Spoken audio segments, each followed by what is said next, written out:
Well, we're going to have a topic now called vulnerability. Most of the folks that I know in the business world, when they hear that word, vulnerability, actually disappear. I don't want to talk about it.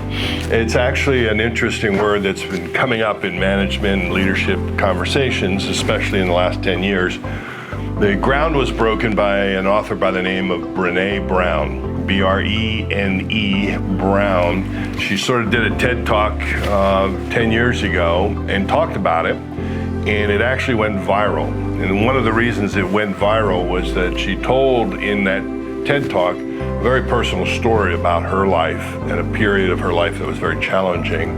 And when she was finished, one of her friends called her and said, "Hey, that was a great expose. That was a great moment of vulnerability." And she said, "Yeah, well, it was only a couple of hundred people in the room, and I thought it just felt right." She goes, "I don't know, what are you talking about, a couple hundred?" She goes, "It's up to about 10,000 views on TED Talk, and it's only been 24 hours.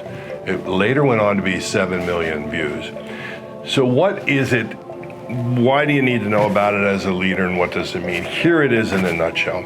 I believe it's actually in the neighborhood of what we've been using in the leadership world, terms like authenticity and transparency.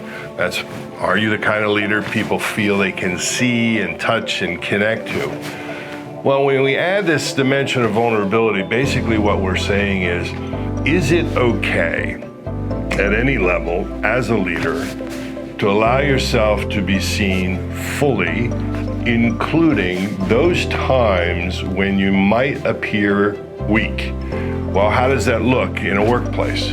Well, it looks like maybe perhaps you're unsure, you're unclear. Most of us as leaders are taught you're supposed to have all the answers. You're supposed to calm the troops. You're supposed to have your whole act together. And that sort of implies that if you're scared or if you're afraid or if you don't know, you don't say it. Well, that's obviously true and correct in many conditions. For example, in this most recent time where we're dealing with the pandemic, you can see that there's great need for people to be understanding and willing and open to the fact that something's happening beyond our control. It's causing suffering, it's causing pain, and it's actually hard to hide. As a leader, the vulnerability that your organization may have, your business may have, your clients may have, your people may have, can be overwhelming. But you can actually practice appropriate vulnerability by saying something as simple as, "This is a challenge we've never faced before. I'm not exactly sure how we're going to proceed, but I do know this. We are going to proceed. We are going to find a way. We are going to survive. We are going to do the right things. I believe in us and our capacities, our abilities, our talent. We can circle our wagons. We can make something happen." So at the same time that as a leader you're suggesting, look, this is rocking me, it's got me, and you can be honest about it, or if you will, appropriately vulnerable, you can actually at the same time demonstrate the kind of courage and fortitude and the optimism necessary to see your way through. Vulnerability comes in a lot of different sizes and shapes and varieties at its deepest level. Some of us are still carrying pain and wounds from our childhood that maybe nobody knows about. But what we're starting to see is that as a way of connecting with people, as a leader, using moments of appropriate vulnerability is allowing others to see your heart, to connect with you at the heart. And I'll tell you what else happens when there's some measure of vulnerability, openness to being seen and understood as not perfect or perhaps flawed in some way, shape, or form. The moment you're comfortable with that, you're opening yourself up, you're allowing yourself to be fully seen, and believe it or not, it's one of the great attractors. When you open your heart, it's a sign and a signal for someone to open their heart. Once these hearts are opening at that level, that is where genuine caring begins. And if you recall, one of our earlier episodes was all about trust.